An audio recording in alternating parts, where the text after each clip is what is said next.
Hello, boys. TheSuffolkRam here from Around Nerds. Welcome to my review of Doctor Who Series 11, Episode 3, Rosa. There may be some minor spoilers ahead, so if you don't think spoiled, turn off now.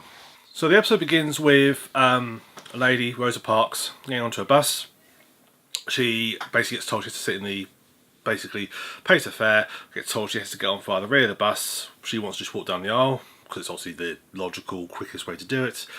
Gets told no. She sort of puts up a little bit of a, not fight all night, but just sort of like, come on, really? And has to go, and eventually she relents and does it. This is 12 years previous. We then jump 12 years to 1955. It's a famous day. And we start off the Doctor landing at TARDIS, trying to get back to Sheffield, and then finds out, actually, no, she's ended up in Montgomery, Alabama, 1955. And what follows is then an episode where, basically, Rosa Parks has got to carry out her famous day of refusing to give up a seat, and there's somebody trying to interfere with this, and the Doctor and her companions have to try and keep history on its track. It's actually strangely very reminiscent of the early Doctor Who serials, which were meant to be part educational, part sci-fi, and the idea was the reason they had a history teacher and a science teacher on the original, Ian and Barbara, the original two companions, as well as Susan and obviously Doctor, was that they'd have an episode which would be in the past, so you could look at history. They'd have an episode set in the future, where they could look at all more contemporary, where they could look at science. And you have the two, and they can look at the two and sort of basically help explain it. And it's pretty much how it was sold originally. That idea, obviously, pretty quickly, within pretty much the first season, pretty much all disappeared.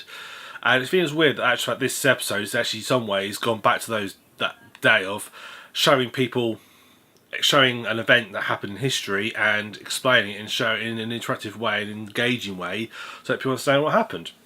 And I'm showing how bad it is. I mean, I'm no historian, so I don't know how realistic the depiction is of how bad it was. I would imagine it's about what I expect, it's about what I imagine how it'd be like to live back then. I trust Doctor Who. They vary a bit on how realistic, how good they are at their research, but some of them are pretty good. But it definitely felt like how I'd expect it to be and how awful. It probably wasn't. It probably was worse than it depicted, and actually it's still slightly worse, or it might be. I really don't actually know. But it certainly felt. I mean, I would hate to live in a world and time like that. It'd be absolutely disgusting, horrible. But that's what people did, and people had to put up with it and make their way through it. Sad times indeed. So the episode itself, as it just basically follows on, it's almost sort of like a little bit of a detective story. They try and work out when because they don't know the details of what happens. They just know the basics. They need to try and work out bus routes, times, and so forth, so they know who she's got to deal with and who they've got to encounter to make sure it works. The antagonist, there's an antagonist in it called I've got his name up here on the screen here, Krasko. And he basically is trying to stop it. He's another time traveller, and he's trying to stop the whole thing happening. And they have to basically deal with him and find a way to set him up. The good thing about him, he can't shoot. He's absolutely missed shots. He sneaks up on people and completely misses. But that's sort of semi-later explained later on. But overall, the episode itself was actually, I thought, did a reasonably good job. I quite enjoy it actually. I don't think I've had a look at IMDb and it's not had great ratings so far, but actually I didn't mind too much. Its only issue is it goes a bit preachy occasionally. There are bits where it's showing the world in its sort of way people interacting, doing so forth, and there are bits where you have characters monologuing and they're sort of preaching about how bad it is now. And there is still racism in the world. There is still, and it's bad and horrible. And there is still problems in this world now. We haven't got away with it. But it sort of felt, at times it felt like it was preaching, not actually just showing it. And it's a hard balance. When you're going to make a serial where you're going to actually have to tackle head on an issue such as racism or any other big topic, homophobia, sexism, whenever you're going to target those topics, it's very hard to make a serial that doesn't come across as you're just trying to drop an anvil on someone's head or, sort of hammer the message home with a sledgehammer. That's a hard one to do.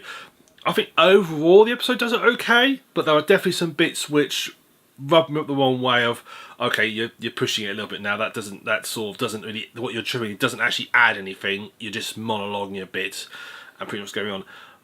I actually don't mind it too much. I actually quite enjoyed the episode.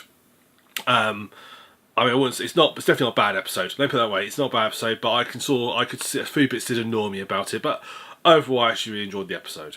So back onto cast and crew, and I like the way how the main cast are starting to sort of bounce off each other quite nicely. The four main Doctor, Graham, Ryan, and Yasmin, all balancing off and bouncing off it quite nicely. Still that little bit of tension between Ryan and Graham hasn't quite cleared up, and that sort of feels still quite real. But they are starting. You can tell they're starting to sort of group together and integrate. I hope they keep this sort of cast as it is. I think they'll work. I like it. Big groups of cast I've mentioned before, because this is a perfect episode to explain. They've actually been able to they actually all split off and did their own thing, separated as a group, and show things off. And that shows you how that's nice. You can get like all different parts of the story. I've always loved bigger casts and crews and companions on the TARDIS. I always felt it's worked better. And it always one of the things that always disappointed me from most of the revived series, how they only ever had usually one companion, occasionally two. Wasn't really until Amy and Rory came along that we had a regular pairs in the TARDIS. There's always one or two, but mainly one. So it was nice to have a bigger group again. It felt more. It works. So the other characters you've got, obviously the main. Well, there's quite a few characters, but I'll stick to the main two we have to worry about, which is Rosa Parks, played by Vanetti Robinson. This isn't her first Doctor Who appearance. She appeared in the episode 42, back when Dave Tennant was a Doctor. If you don't remember that episode, it's the one where the ship was refueling itself from the sun. The sun happened to be sentient and took over the crew, and the ship, they had 42 minutes to get from one end of the ship to the other to basically stop them crashing and all dying to the sun. She played a medic on that episode who got killed quite early on. She's also have a main role, which I know her from, is she was in Sherlock. The first season, she played, I've got it written down here, I think. No, I haven't. She played one of the sergeants who didn't like Sherlock. I can't remember her name in the series, but that's where she played. That's the other place I saw her from. So she's got around. So this isn't her first time, but I must admit, she pulls off Rose Parks quite well. She doesn't look at all like her previous appearances.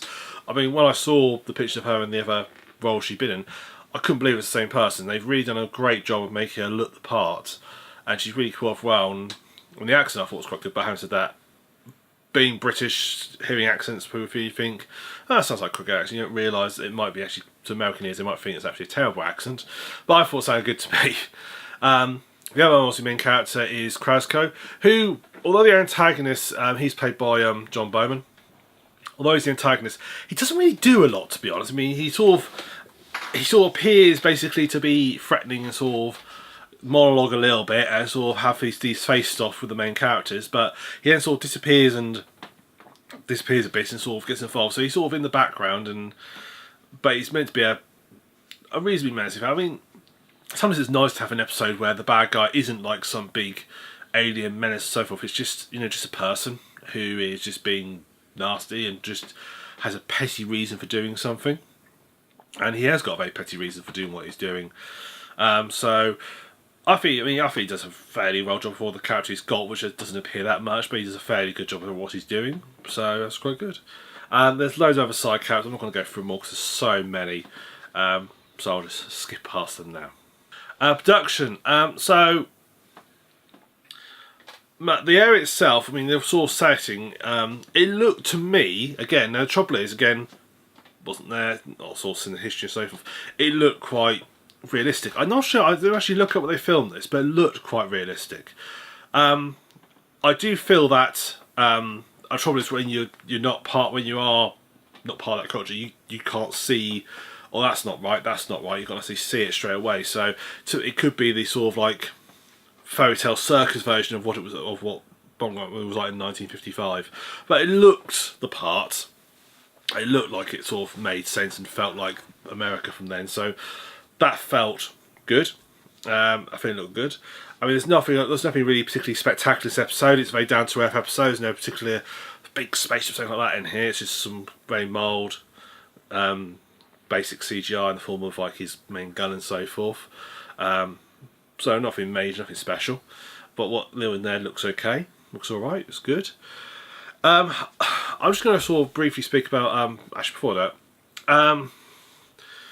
it's an episode written by Chris Chibnall / I'm sorry, I won't pronounce this one, Mallory Blackman. Who's actually a student mainly known for her children authors work, and they've both got writing credits on it. But she's sort of one of the sort of two. I don't know if this is her own episode she's writing this season, but we'll find out as time goes on. We should look it up and see who's writing all the various episodes. But she is. I think she's, for her first one, it sort of fits in quite nicely and pens quite well. It's definitely a slightly different type of serial.